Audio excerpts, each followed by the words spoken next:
नमस्कार दोस्तों, मैं आशीष राठौर आपका फिर से एक बार स्वागत करता हूं। कांग्रेस पार्टी को भारत माता की जय से क्या दिक्कत है, क्या समस्याएं हैं और भारत माता की जय सुनने के बाद कांग्रेस क्यों इतना तिलमिला जाती है। कांग्रेस के नेता ने कैसे जब भारत माता की जय कहा गया तो उस पर पूरी तरीके से तिलमिलाने लगे और लोगों को कहें कि चुप हो जाओ, इसके लिए तमाशा करने लगे। पहले आप इस वीडियो में देखिए।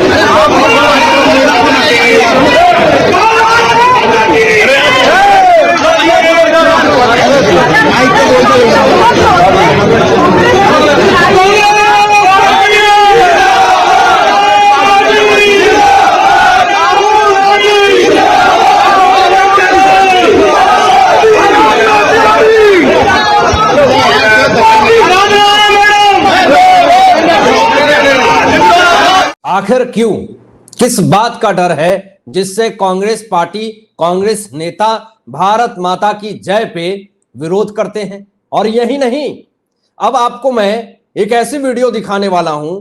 बीजेपी के बड़े नेता गौरव भाटिया जी ने यह बात पूरी तरीके से कही कि जेएनयू में जब वहां पे भारत तेरे टुकड़े टुकड़े होंगे और भारत के टुकड़े टुकड़े गैंग वाले जब चिल्ला रहे थे, चीख रहे थे, भारत माता की हत्या और टुकड़े टुकड़े की बात कर रहे थे, वहां पे राहुल गांधी किस तरीके से चुपचाप शांत होकर के सुन रहे थे।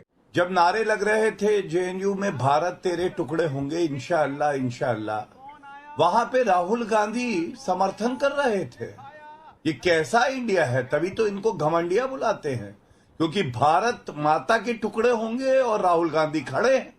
दूसरी बात, राहुल गांधी ने तो स्वयं कहा है, नाविका जी, भारतीय वीर सेना चीनी सेना से पिट गई।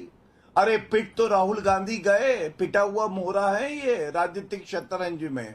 और इनको इतना भी नहीं पता है, अदानी के मुद्दे पे राहुल गांधी को पढ़ना लिखना चाहिए। सर्वोच्च न्यायालय ने आदेश दिया, एक कमेटी बनी है। अब सर्वोच्च न्यायालय में क्या राहुल गांधी की आस्था नहीं है? मणिपुर पे बोल गए। अरे मणिपुर पे तो जब नरेंद्र मोदी जी शेर की तरह दहाड़ रहे थे तो राहुल गांधी संसद के पटल से भाग रहे थे। लोगों ने कहा भाग राहुल भाग, क्योंकि नरेंद्र मोदी जी दहाड़ रहे। तो राहुल गांधी बार बार लॉन्च होकर के भी लॉन्च नहीं हो पाते हैं। आगे जो कांग्रेस ये कहती है कि बीजेपी दलाली कर रही है, ये बार बार ये बात दलाली शब्द जो यूज करते हैं, तो यहां पर गौरव भाटिया जी ने यह भी कहा कि जो खुद दलाली करता है वो दलाली की बात क्यों कर रहा है। यूपी में एक सांसद और 2 विधायक और कटोरा लेकर के भीख मांगने जैसी स्थिति, गाल पे लोगों ने थप्पड़ मारा, मुंह फुला हुआ है, ऐसे तमाम चीजें गौरव भाटिया जी ने कही। जरा देखिए। हमेशा दलाल दलाल दलाली दलाली क्यों बोलते हैं? फिर समझ में आया कि देश की दलाली सबसे ज्यादा किसी ने करी है तो भ्रष्टाचारी गांधी परिवार ने, जिसके 3 सदस्य बेल पे बाहर है भ्रष्टाचार के आरोप पे। और भाषा की मर्यादा की बात करते हैं सुब्राम साहब। नरेंद्र मोदी जी चुने हुए प्रधानमंत्री है, चौकीदार चोर है बोल दिया। 2019 में जनता ने ऐसी लात मारी, कांग्रेस अभी तक गाल फूला हुआ है, गाल पे लात मारी, सोचिए। और आप बताइए, मोदी तेरी कब्र खुदेगी, ये किस तरह की भाषा है राहुल गांधी की? अरे उत्तर प्रदेश में आपके सांसद कितने? 1, विधायक कितने? 2। और राजनीतिक हैसियत भीख का कटोरा लेके कभी पश्चिम बंगाल जाते हो, कभी उत्तर प्रदेश, कभी महाराष्ट्र। हैसियत क्या है आज? भीख का कटोरा वो पार्टी लिए जो कभी सीटें बांटती थी। खैर छोड़िए, इनको वक्त ने इनको खत्म कर दिया, दलाली कर रहे थे देश की। देश में सबसे ज्यादा दलाली गांधी परिवार ने ही की थी, ये गौरव भाटिया जी का बहुत बड़ा स्टेटमेंट है। इससे पूरी तरीके से कांग्रेस की सत्ता बौखलाई हुई है। अब जरा देखिए कि वही इंडिया अलायंस में डीएमके पार्टी भी शामिल कांग्रेस संचालन कर रही है और सनातन धर्म को लेकर के एमके स्टालिन के बेटे उदयनिधि स्टालिन ने जो विष उगला पूरे सनातन धर्म को खत्म करने की बात और उसको एक बीमारी का नाम दिया, तो अब देखिए कि किस तरीके से अब ये बौखलाए हुए हैं। बौखलाहट में परमहंस आचार्य जी ने एमके स्टालिन के बेटे उदयनिधि स्टालिन के ऊपर जो उदयनिधि स्टालिन के सिर को कलम करके लाएगा उसको 10 करोड़ रुपए देंगे। ये बात जो है वो परमहंस आचार्य जी ने कही थी। तो परमहंस आचार्य के खिलाफ डीएमके ने एफआईआर दर्ज करवा दी है दोस्तों। इतना ज्यादा बौखलाहट है एमके स्टालिन के बेटे उदयनिधि स्टालिन में।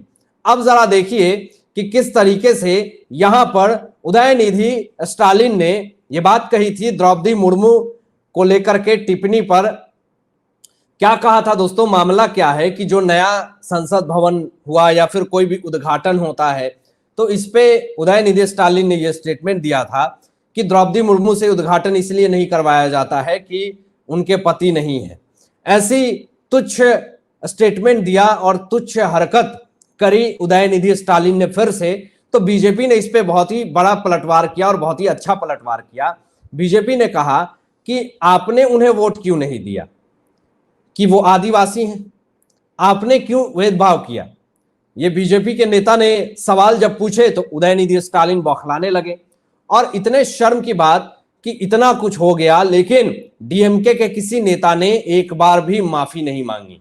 और यहां पे मोदी जी ने तो साफ तौर पे कह दिया कि विपक्ष सनातन को टारगेट करके फंस चुका है। ये गलती से स्टेटमेंट दे दिया और खुद फंस चुका है, अपने पैर पे खुद कुल्हाड़ी मार चुका है। लेकिन जरा देखिए कि यहां पर सनातन धर्म विवाद पर डीएमके नेता ए राजा कहते हैं कि अगर पीएम बैठक बुलाए और मुझे अनुमति दे तो मैं सभी कैबिनेट मंत्रियों को जवाब देने के लिए तैयार हूं।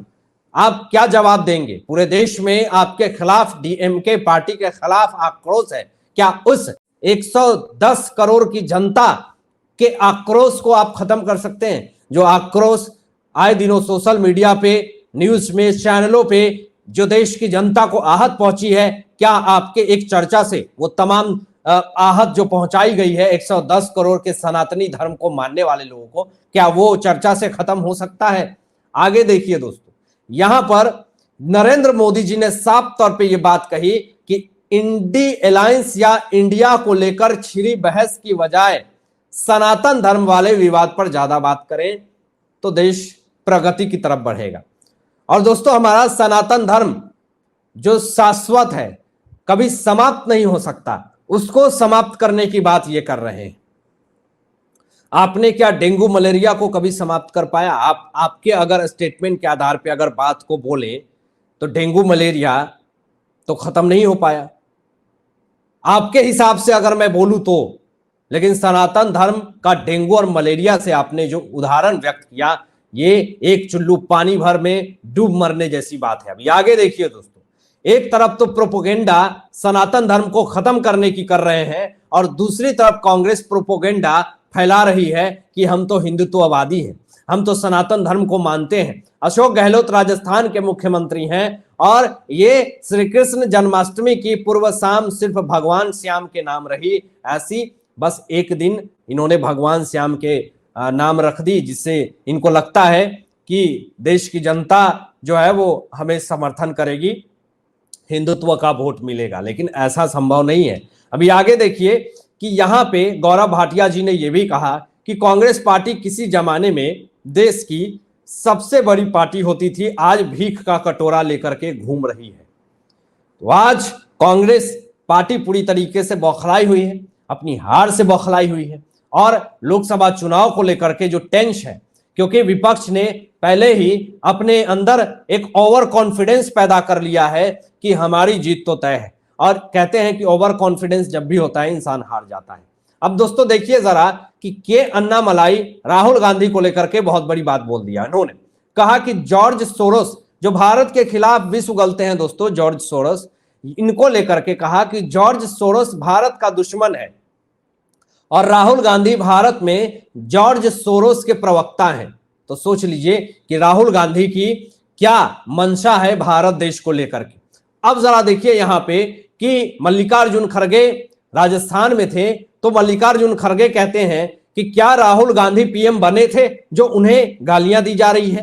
राजीव गांधी के बाद कोई गांधी परिवार से सरकार में कुछ नहीं बना, फिर भी गांधी परिवार को गालियां दी जा रही है। दोस्तों यहां पे मल्लिकार्जुन खड़गे ने तो ये बात कह दी कि गांधी परिवार में सदियों से प्रधानमंत्री बनने के लिए लोग तरस रहे हैं। तो तरस क्यों रहे हैं? आपकी खामियां और आपकी गलतियों की वजह से। और गांधी परिवार को आप जो कह रहे हैं कि गालियां क्यों दी जा रही है, तो गालियां कौन दे रहा है? सिर्फ खामियां और बुराइयों को जो पास्ट में करी गई है अपने निजी स्वार्थ के लिए, बस उसको दिखाने का काम किया जा रहा है।